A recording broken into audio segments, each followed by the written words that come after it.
Hey everyone, how's it going? Welcome to Hour of History. I'm your host, Stephen Bauman. This week we are talking about sports, but first this episode is brought to you by Namecheap.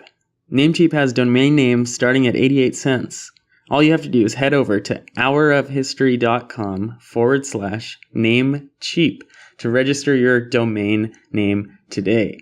Namecheap makes it easy for you to search for and register your domain. You can choose any name you want. And as if that's not enough, they throw in free WhoisGuard privacy protection so you can keep your private data hidden. Whois database is also included, and 2 free months of private email to manage the new email addresses you set up for said website. So that's hourofhistory.com/Namecheap. Our guest this week is Dr. Tamir Sorek. He's a professor of sociology at the University of Florida. And I first learned about Dr. Sorek by his book, Arab Soccer in a Jewish State, published by Cambridge University Press in 2007, which I used for my course on soccer. And it is an excellent book that engages with questions of nationalism, of identity, and of sport. So what more could you ask for as someone who's interested in the world? I think you're really going to enjoy this conversation. I sure enjoyed sitting down and talking about sports and talking about sociology, history, nationalism, what makes people sort of think the way they think. And I think it's a fantastic conversation. You're going to want to stick around all the way to the end because it ends with a fantastic suggestion. So thanks for joining us this week. Thank you to our guest, as always, and thank you to the listener. Have a good one. This is the Hour of History podcast. Our world, anytime, any place. And now from the Hour of History studio in Philadelphia, Pennsylvania, your Hour of History starts right now. So, hello, Dr. Tamir Sorek. Hello. Thank you for joining me on Hour of History. I was so excited to see that you were here at the University of Florida and I would have a chance to sit down and talk with you because you do one of the coolest things ever. You bring a sport people love, soccer, and you bring the academy, what we do, together. So how did that start? How did that come about, this marriage of soccer and study? Well, first, I do not think there is anything particular of studying sport. It is not a paradox. It's not more a paradox than studying economy. Right. Sport is a significant political and social force, and it makes sense for academics to study it. I don't see it as a marriage of some two spheres that do not belong one to the other. Do you find, though, that you're, is it common? Do other academics, do you get more interaction on your work about sport? The study of sport is marginalized in the academic world. This is true. It is true because it is considered to be something less serious. It is a game, a play, something that children do. It belongs to leisure, and what in our industrial society is the important part is work, not leisure. Some people believe that sports is an autonomous sphere with its own rules. You should not mix sports and politics, a way to escape. And this is not my approach. I also object to the approach of many academics to use sports as an interesting angle to study. Economy, globalization, nationalism. No, this is not what I'm doing. Sport is by itself an important sphere for study. It is by itself an important sphere of political influence, and we should study how it is being used for political purposes. Right. So so it's not a gimmick, like, let's do something different. You're saying it's as central, and I would find that pretty consistent with my experience, but I grew up playing sports. Do you feel like it's sort of like the economy uses a different language for everything. Do you feel like people who haven't grown up playing sports are so like kind of, or maybe people who didn't pursue playing sports are off put by that approach? Of using sport as of studying sport as a political force? Not necessarily. And you don't have to be an athlete in order to be a good sports sociologist. I think that many of the pioneers of studying sports were not the great sport fans. They're very, very critical of this sports field. For myself, when I study sports, I'm not interested very much in athletes. Well, some sociologists of sport do study athletes, but I'm interested in fans and in the discourse around, not in the physical exercise by itself. And was this how you came to the study of sports, that you were a fan and also a sociologist? Or did you say, more people should be looking at this? Well, I did used to play soccer as a child, not in any professional or even close to that framework. I followed sports. I followed soccer in Israel and abroad. I watched the World Cup. Like many, I was not a special fan or especially devoted fan of a certain team. When I started studying sociology, it was in the mid-90s in Jerusalem, at the Hebrew University of Jerusalem.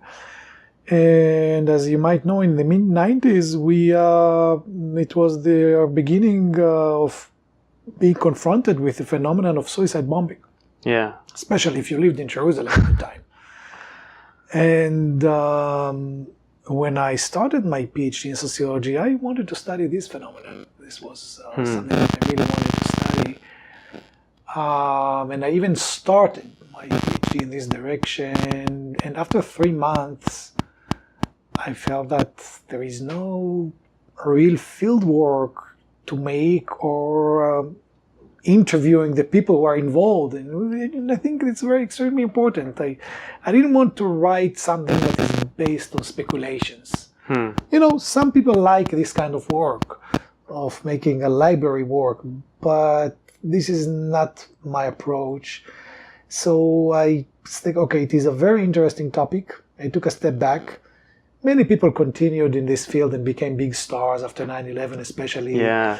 I never regretted that I left it, because I don't think that there is much value in this work about suicide bombings when you don't have access to the actors. Right. Yeah. You don't have access to the actors. And then at the same time, it was the 1996 was the first year when an Arab team made it to the first Israeli division, the Israeli Premier League, or whatever you want to call it.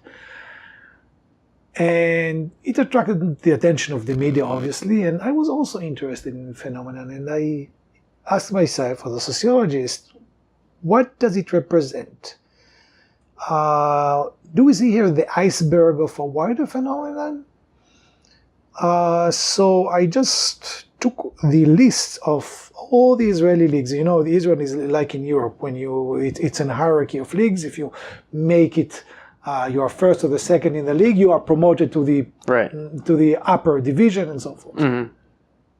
So I took all the leagues from the professional first division until the bottom, and I just counted how many teams represent Arab town or Arab cities or Arab neighborhood in mixed cities, Arab villages, and then I was astonished.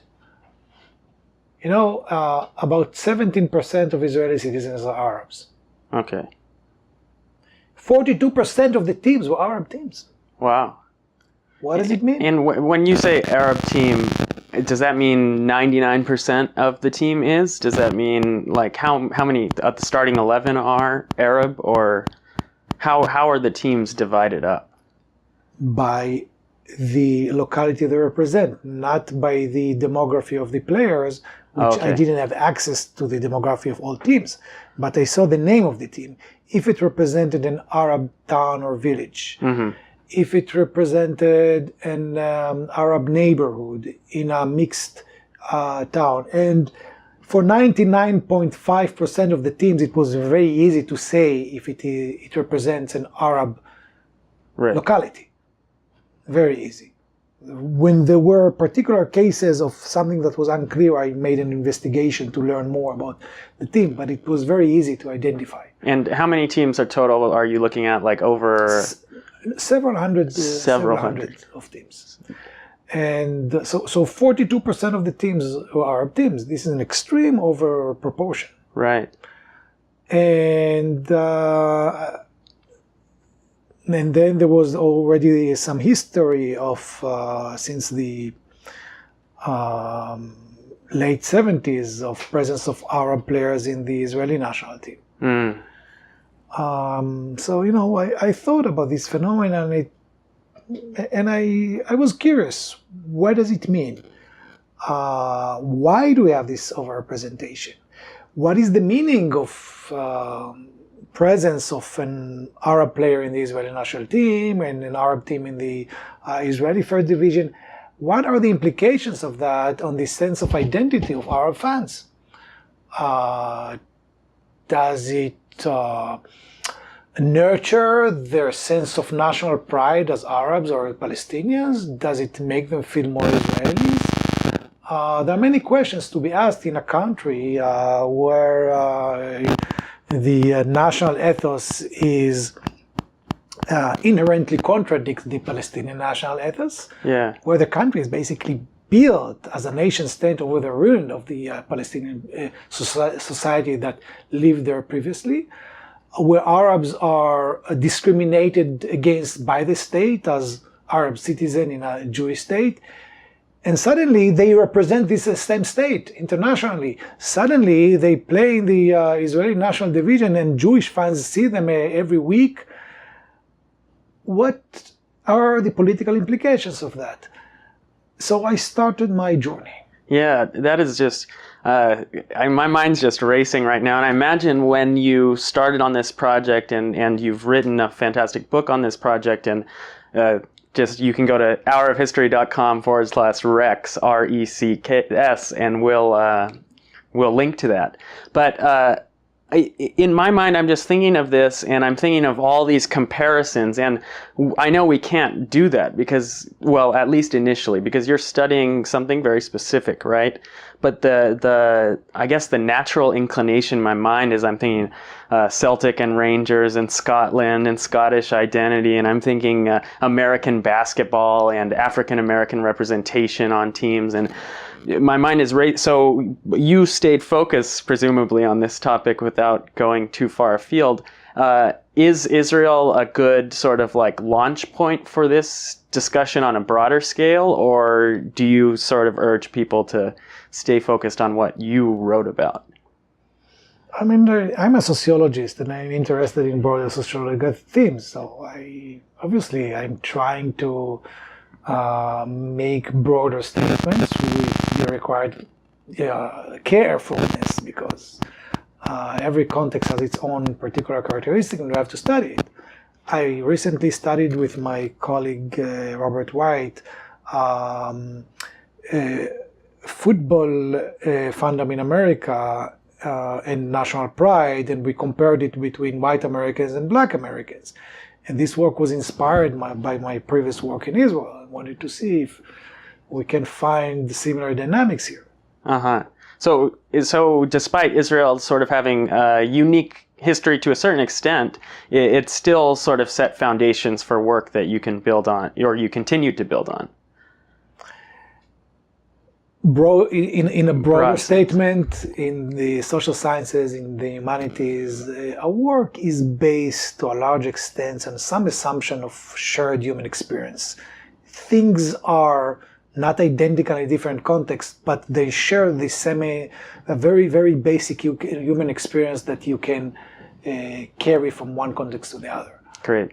And And it sounds like you had some awesome quantitative data right away just on the numbers of teams and such. How did you collect the qualitative, or how did you talk to the people, perhaps?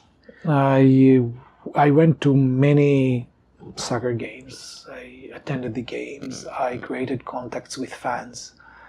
And I interviewed them. I interviewed many managers of teams.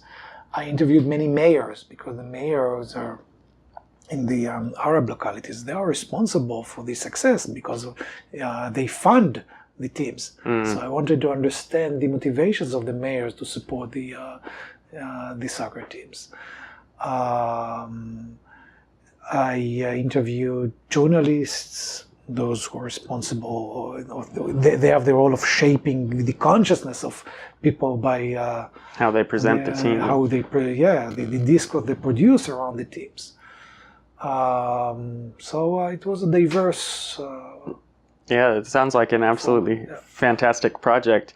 And so now I taught this global history through soccer, and it was interesting to see the ways that students gravitated towards certain readings and didn't want to talk about other things.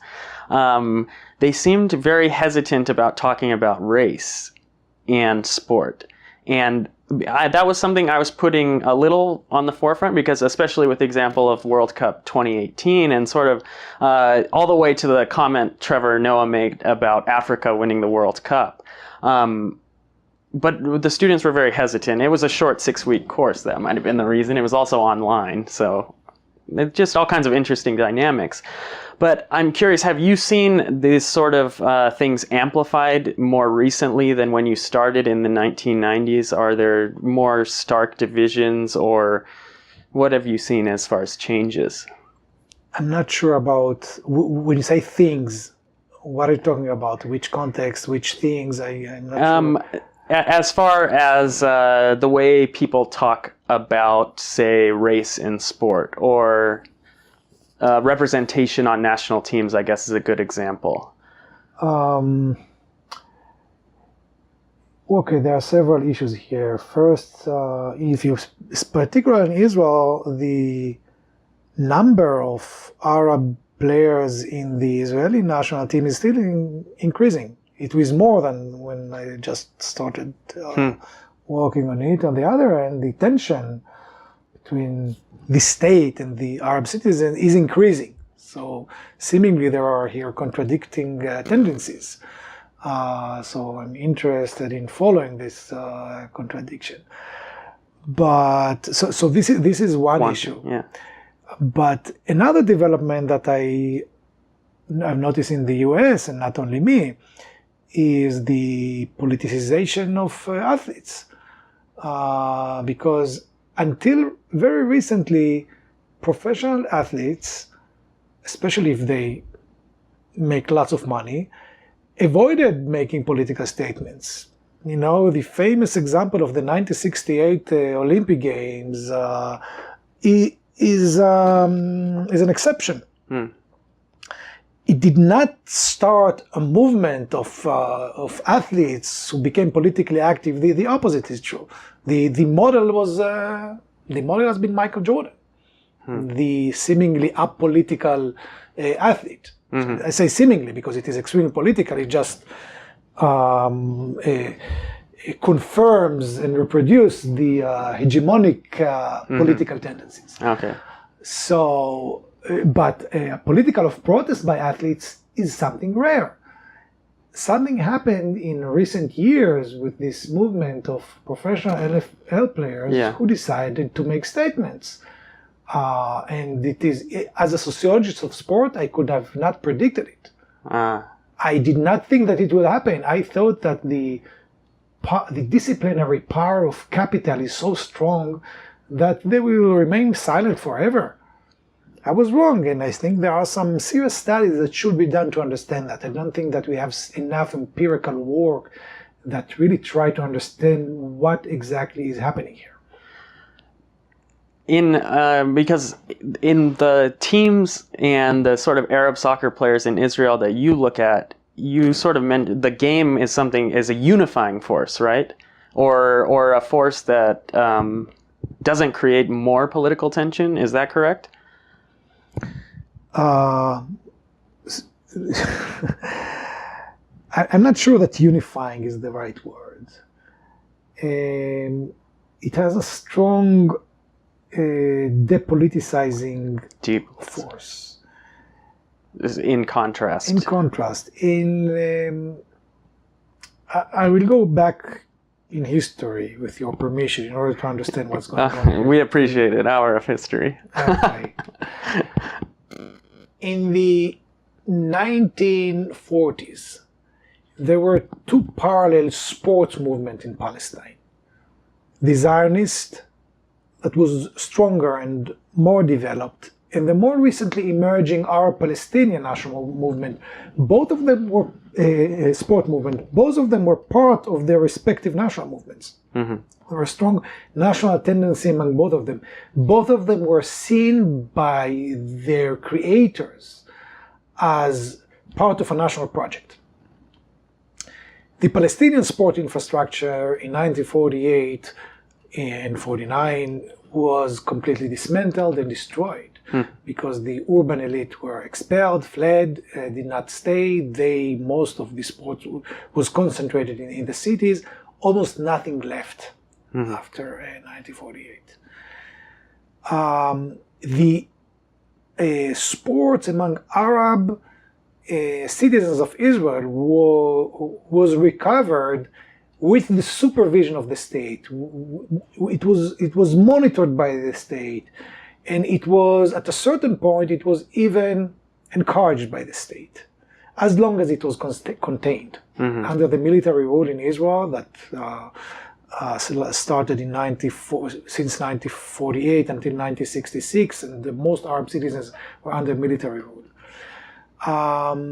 Israeli establishment initially wanted to promote sports that were considered less masculine and therefore less likely to develop national consciousness.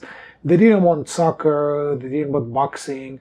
They saw that maybe basketball would be better, volleyball.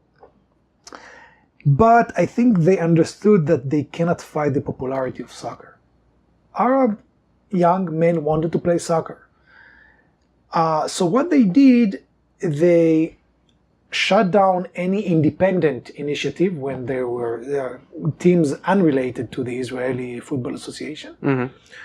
And they encouraged teams to join the Israeli Football Association, to the Israeli Sports Federation.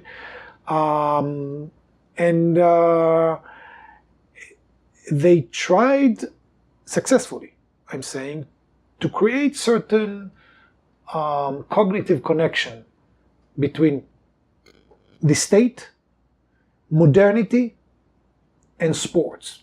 So the state, as provider of sports, also provides modernity.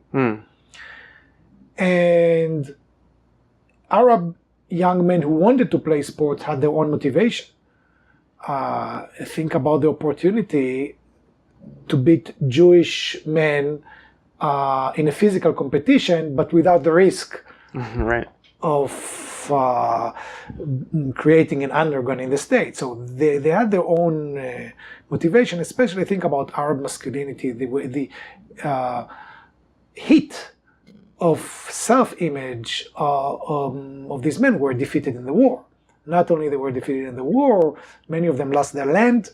Now they became a wage earner with Jewish employers. There are many threats to masculinity here. So they had their own motivation, and the state had the motivation to promote that. And this sphere of Arab soccer, other sports as well, but especially soccer, that was the most popular one, emerged as a sphere associated with the states. And it has repercussion for the long term.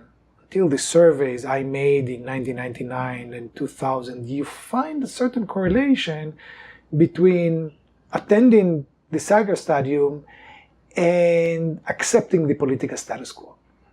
So if Arab men who attended the soccer stadium were less likely to be proud in their Palestinian identity, or at least declare on that.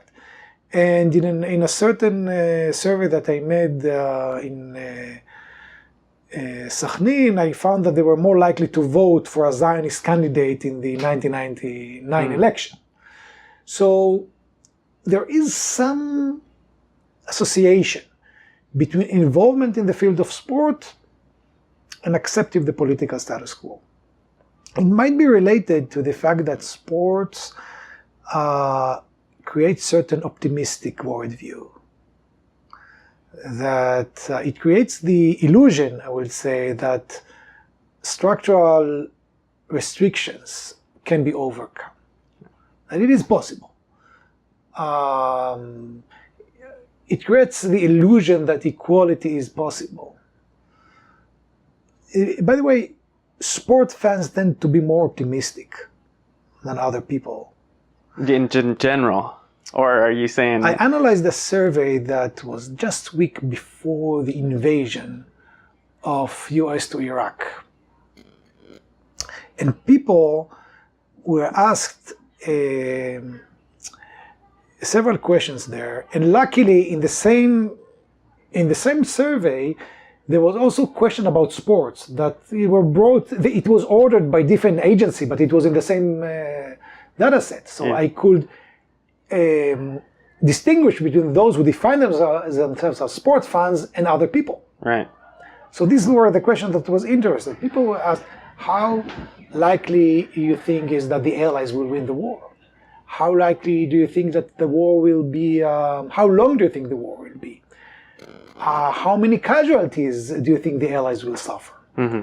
So sport fans were much more likely to think that the US and the Allies will win the war.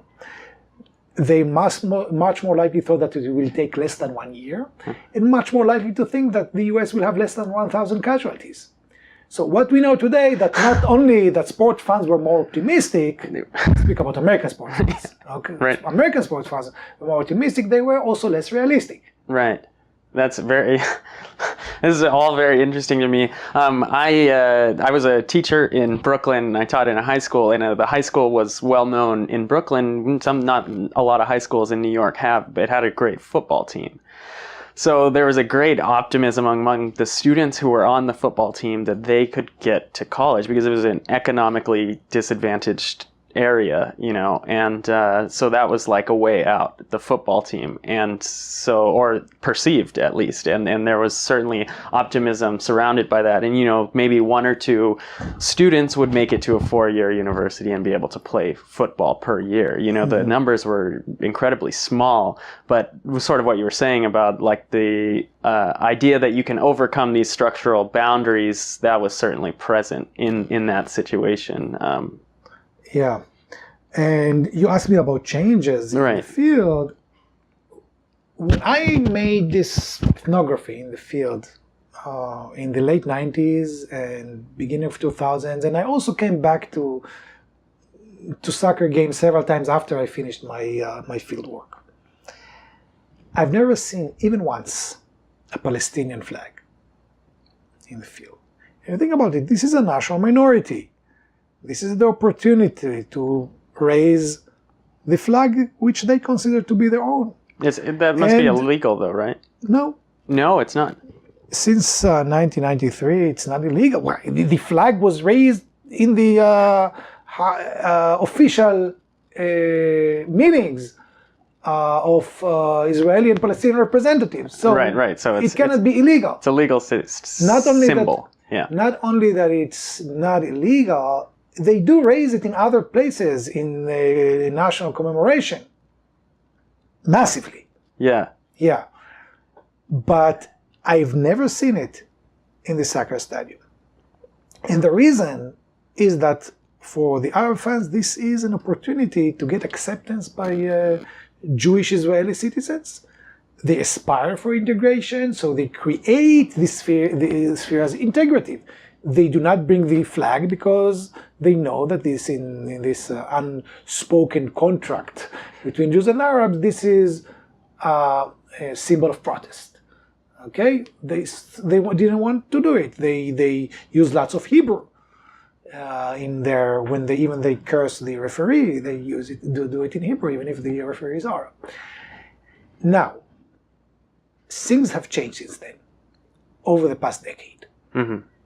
You see, not in every game, it preserved for a certain category of games, we can discuss it later, but you start to see politicization of certain soccer games, where you see the flag, when you see explicit national protest.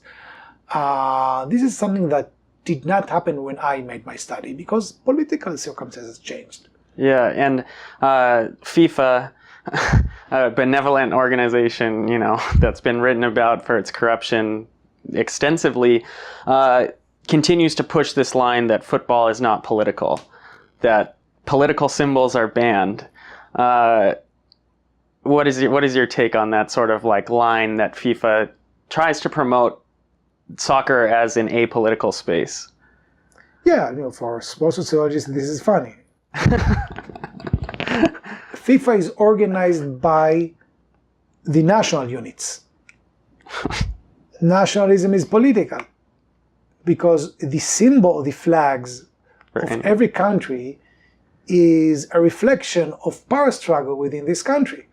It represents certain forces and it ignores others.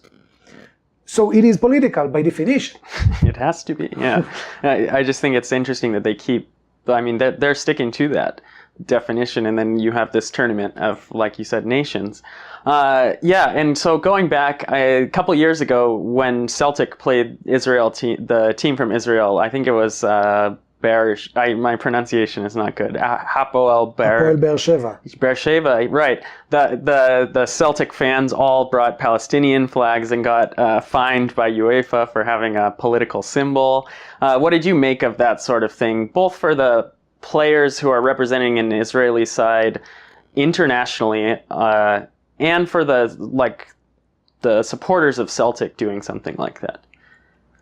Well, you know that the Celtic Rangers rivalry is also a reflection of the Northern Irish conflict. Yeah. And in this side, every side adopted a side in the Israeli-Palestinian conflict when the Republican nationalist Catholics, whatever category you pick to describe them, that they tend to identify more with the Palestinian sides, while the loyalist Protestant side identify with Israel, and everyone use their respective flags. It's a reflection of the reflection of the Israeli-Palestinian conflict in this conflict. Yeah.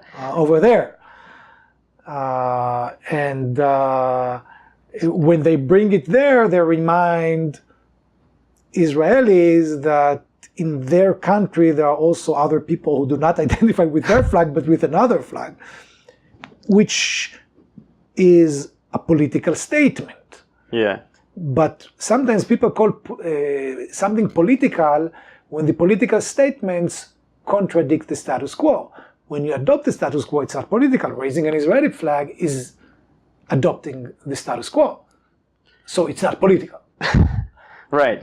Which yeah. So the Israeli perspective of seeing a Scottish team do this, is it just like, what would that be to an Arab Israeli player on that team? Or an Arab player on that team seeing that? Is it just like a sort of like cognitive dissonance? Or because you're saying it's a reflection showing, it's telling us more about the Celtic fans, right?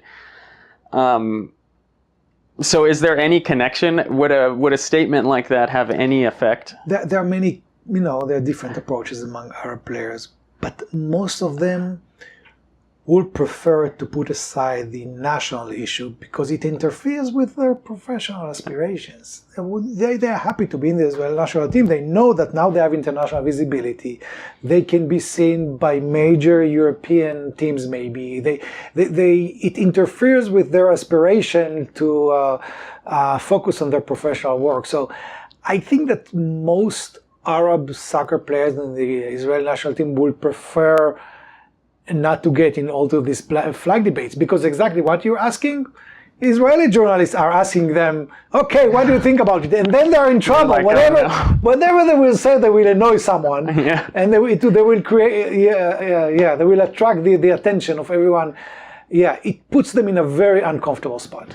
But in that way, the globalization has really impacted the sort of political conversation, because for an Arab player in Israel, they have a chance of, going to a bigger stage, going to England and playing or something. So there's that sort of like globalized, well, I better lay low. I don't want to be political because that might affect my chances getting signed by Man United or whatever.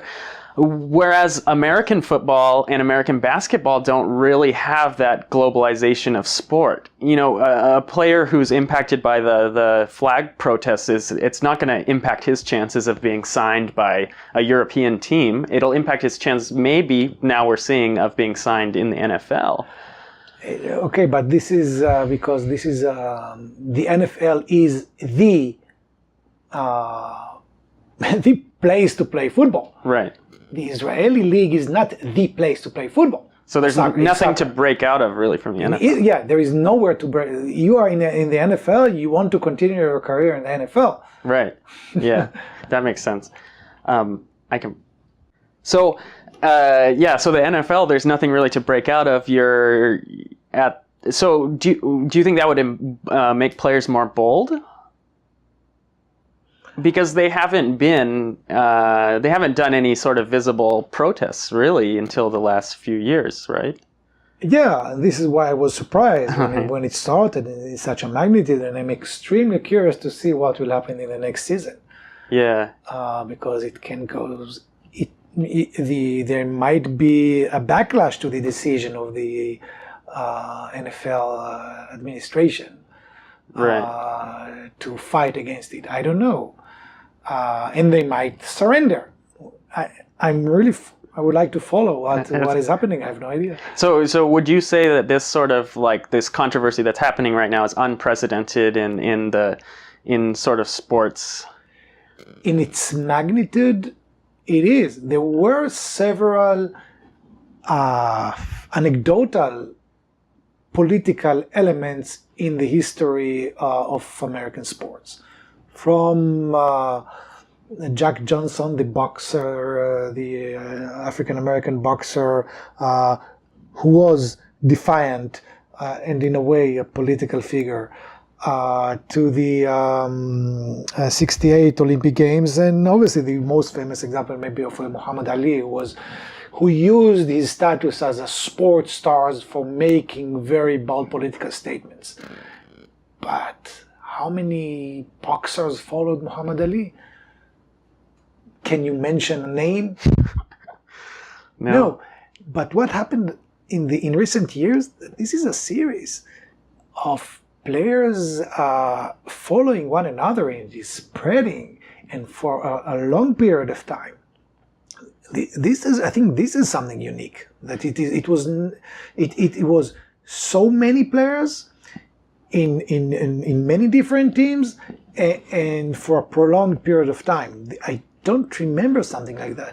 Well, you mentioned before that capital, you thought the power of capital would have been enough to keep this sort of like the facade, at least, of apolitical, the Michael Jordan image or whatever.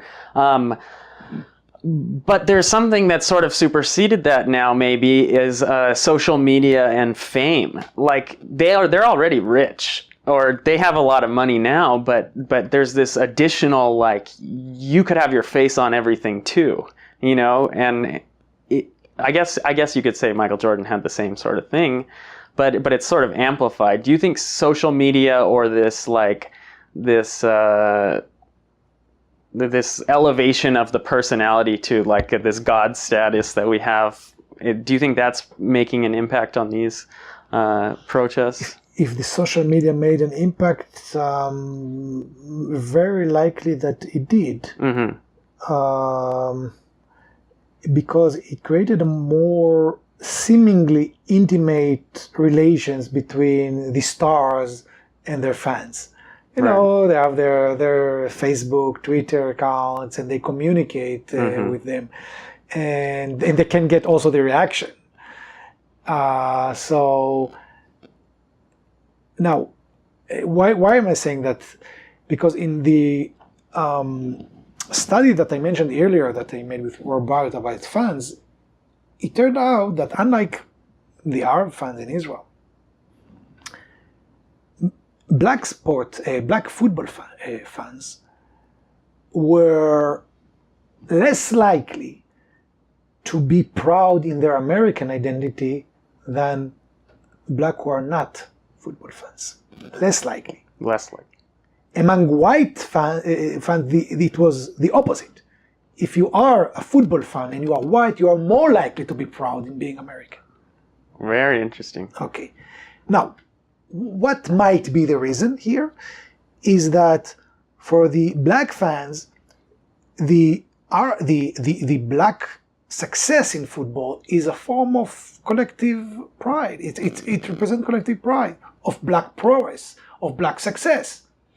And black pride is in tension with American national pride. There is a long history since Du Bois of the argument about the tension between the two. So, in a way, and this the data that we based our study between 2003 and 2013.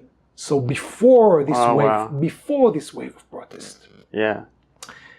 It implies that black fans preceded the protest orientation.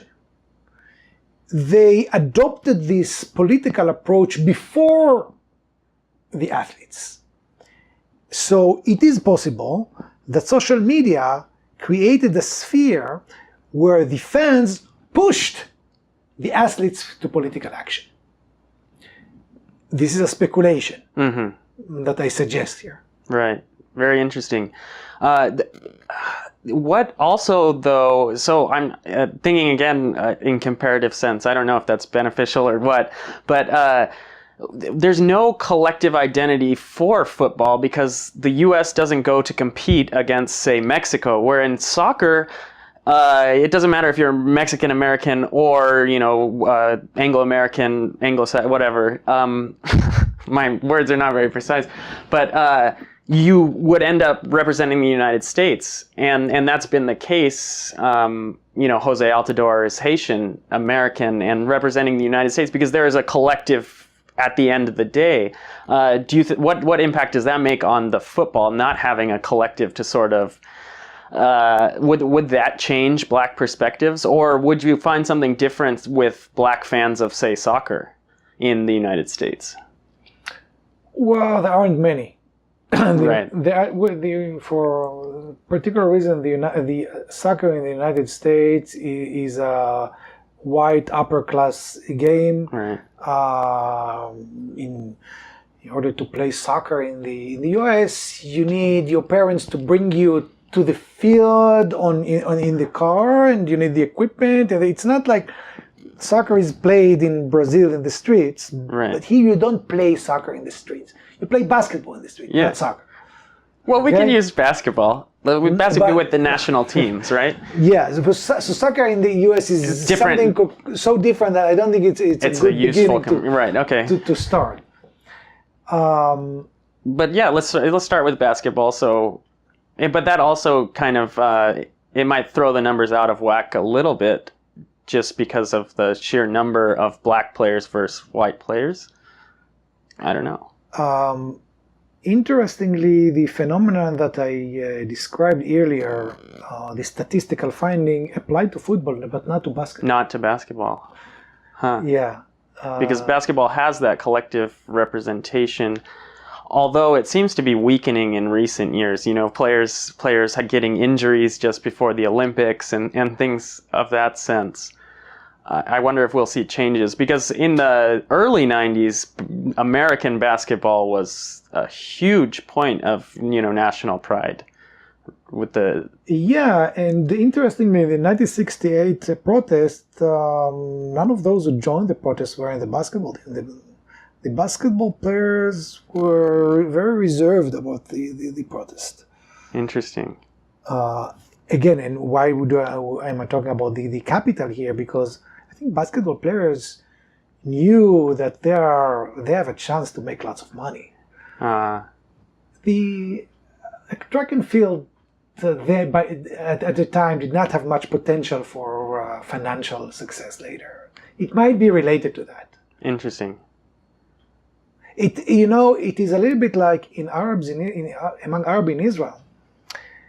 If I can remember any cases of national protest among soccer players, it was the female soccer players who dared more. There were cases of, in the final of the school competition of soccer, when they refused to stand when the national anthem was played. There were some isolated cases of national protest in sports, in soccer and also in track and field, that happened with female players, not with male players. Now, the female athletes in Israel have almost no chance to have a financial career in soccer, to make a professional career. I think it might be related to that. Very interesting. And if you go back to the start of the national anthem protests, it was the U.S. women's national team who was, I think, had the first two or so that followed the protests. It was the first inter-sport following, and I guess you could make the same argument for women's soccer in the United States. At a certain level, you're not going to make any more money. Very interesting. Let's talk a little bit about women's sports, because if there was a place on my syllabus, and this is my own fault designing it, and maybe the literature out there too, is I didn't talk enough about women's soccer in my global history course.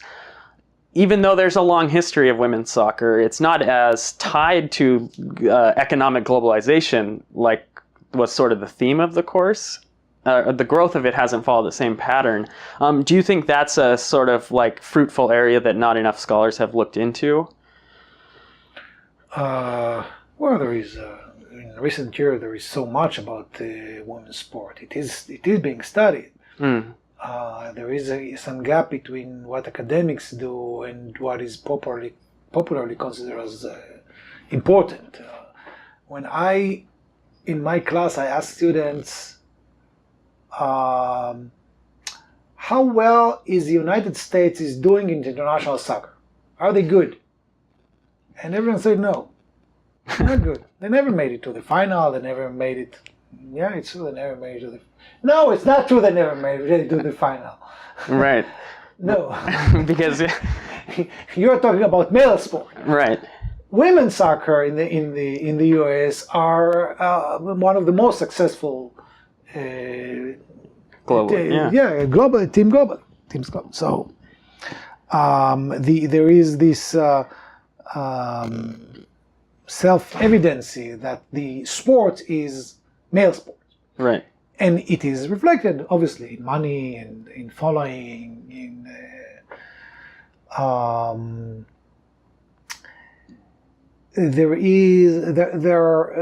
you open a huge topic here. Yeah. And there are also lots of debates about to what extent feminist struggles should be in this field of sport. I think the issue of the story of Title IX that was legislated in 1972 is one of the most strong proofs for how legislation change reality, social reality, from what it did to women's sports. The fact that today it is acceptable, it is self-evident that women can play should play. They do not get the same public attention, but in colleges in the United States, there is almost equality now between the number of male and female athletes. This is an amazing achievement. Yeah. There is a criticism that goes like that.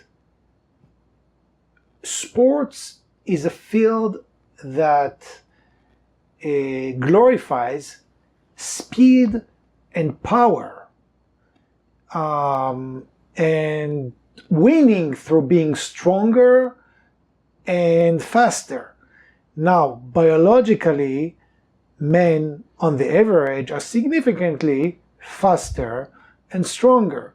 If you give so much importance to this institution that you call sport, by definition, you create a society where men have an advantage. Mm-hmm. So this is an insidious argument against sports at all. Why should we spend so much time of our life on watching people running and jumping and competing who can run faster? Okay, so you divide men and women, but by definition, the men will continue to run faster. Right. Okay, if you create an alternative institution where speed and power are less dominant, but other traits, it would have served more the interest of women. Right. So there is a different way to look at it. Yeah, I think I think the thing that I'm thinking about with sport and with speed and power and those sort of things is I come back to that comment you made at the beginning. It gives people a chance to challenge something that they couldn't necessarily challenge in a political way.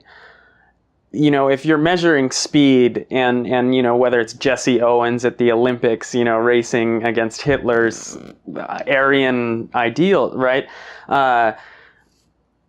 Sports gives you an opportunity to beat someone without killing them or, you know, or conquering them. Is that true? Sports is an attempt to create a quasi-scientific experiment where we seemingly put aside all the social and political advantages and then we look at the real thing. You just your speed against the other, and then you seemingly expose the real nature of individuals, of groups, because they played on a level playing field. Yeah. And this is why it is so appealing for political leaders who would like to construct national identity, because they look, we played against them without any advantage. Mm-hmm. And if we beat them, it means that it reveals our real essence. This is why they so like to, politicians like to glorify sports success. This is who we are. Although we know that in the background, the economic advantage give you also economic opportunity in practicing, training, in training, in infrastructure, so it's not completely neutral. Right. Yeah, it was fantastic. When I was in Cuba, I would go, in Havana, I would go running along the Malecon in the mornings, and these Cuban athletes for the national team are out there training just on the street because there's no facility in, you know, and then they talk to you and it, just totally different in the United States, you know, the track and field trainings behind closed doors. Yeah, so okay, so it's not giving us a perfect level playing field. It's a pseudo-scientific, but we can still pull out a bunch of interesting, or not just interesting, you know, important knowledge about the political and national realities, right? Or perceptions of the world really come out through sports. That's fair to say, yes? Yeah, of course. It's not that we can see it through sport. It is because sport creates it. Sport creates it. All right. And is that fading away in any sense? Celtic, and I'm going to use Celtic again as the example, you know, they won the European Cup in 67, 68, the Lisbon Lions. They were all born within 10 miles of each other. You know, they are all Catholic boys raised in the same neighborhood, so on and so forth. You look at Celtic now, you know, it's a global team, it's a global brand. The religion doesn't matter on the pitch. You know, they're getting the cheapest, best players that they can find. Are we going to see that sort of, like, if these global effects continue, do you think that that's going to be a trend? The sort of, it'll be less of a place of creation for this. You know, Mussolini was able to make this nationalist argument that Italy was superior people because he could bribe the ref and get Italy to win the World Cup when it comes to Italy. But we've wised up a little bit to that. You know, Russia was banned from the Olympics because of cheating, you know, nominally. Do you think we're getting closer to a purer form of sport or to a more scientific sport? Or do you think it's just as problematic as it ever was? I do not think that pure and scientific is compatible. There is certainly a tendency toward the maximization of the output you can get from the player. This is because of the huge amount of money involved. And there is a competition between those who produce the drugs and the testing of the drugs. It's yeah. But the word pure. Just makes it. When you say pure, it's assuming that there is this innocence, and also because sports, we think about it as something healthy. Right. There is nothing healthy about professional sports. It's a horrible thing for the body of the athletes. Right. Especially if at the professional level. And today, professional soccer players in the Champions League, they have to play 120 games every year. It's a burden on the body. It's not healthy. And here I speak about soccer, not about football in the United States with the proven brain damage. Danger, So this is really cruel. Football is a cruel game. But I speak about the more benign sport of professional soccer. It's unhealthy. It's not pure. But I mean, yes. You're right. It's unhealthy, and there's like scientific study. We can take any sport, the marathon, for example, how it destroys the body. But at the same time, man, I feel good. I did Muay Thai last year, and I didn't do a full throttle, but I would spar, and I felt so good after sparring. Maybe in the long run, there's a chance I could get brain damage. But what about the immediate benefit? It made me feel good. It's an eternal question. It's the eternal balance, huh? You want to live the moment without thinking about the future? Be my guest. That's fantastic.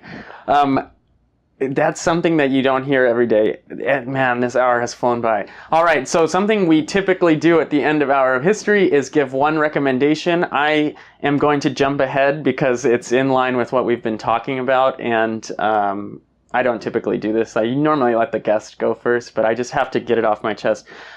Icarus, the documentary, it's on Netflix. It's about a cyclist who takes drugs. An amateur cyclist takes drugs because he wants to be the best cyclist and he wants to do an experiment on himself. But it's all tied into the Russian doping. It's a fantastic documentary. It's on Netflix called Icarus. So that's my suggestion, in line with this unhealthy, healthy sports thoughts. Mm-hmm. Okay. Do you want my recommendation? Absolutely. I recommend avocado banana shake. That's pure immediate pleasure. You're saying that's healthy for the long term? Why not? Avocado, banana. I don't digest well milk, so I use almond milk. So almond milk, avocado, and banana. Just that's it. That's it. Mix it and drink it. Whoa! And do you do that after cycling or after running or just after a day at work? When I feel like it. Whenever you... I don't have any. And I also need a ripe avocado. It's not... Yeah, that's hard to find. And you put ice in it or no? I don't like ice. Whoa. I just, personally, I know many Americans that like we're ice. very passionate about it. Americans like ice. Americans cannot drink water without ice. Right. This is the still the constant attempt to tame the nature. If it just came from nature, it's not good enough. I have to manipulate it. I have to do something, and then I can consume. And so you put no sugar, no ice, just the banana is sweet enough. Yeah. And, that sounds delicious. Well, it has been a pleasure, Dr. Sorek, for having you. Thanks for joining us on Hour of History. Wow, there's a lot to think about there. Be sure to check out www.hourofhistory.com. We'll have links to all the relevant information. Thanks for joining us. You're very welcome. Thank you.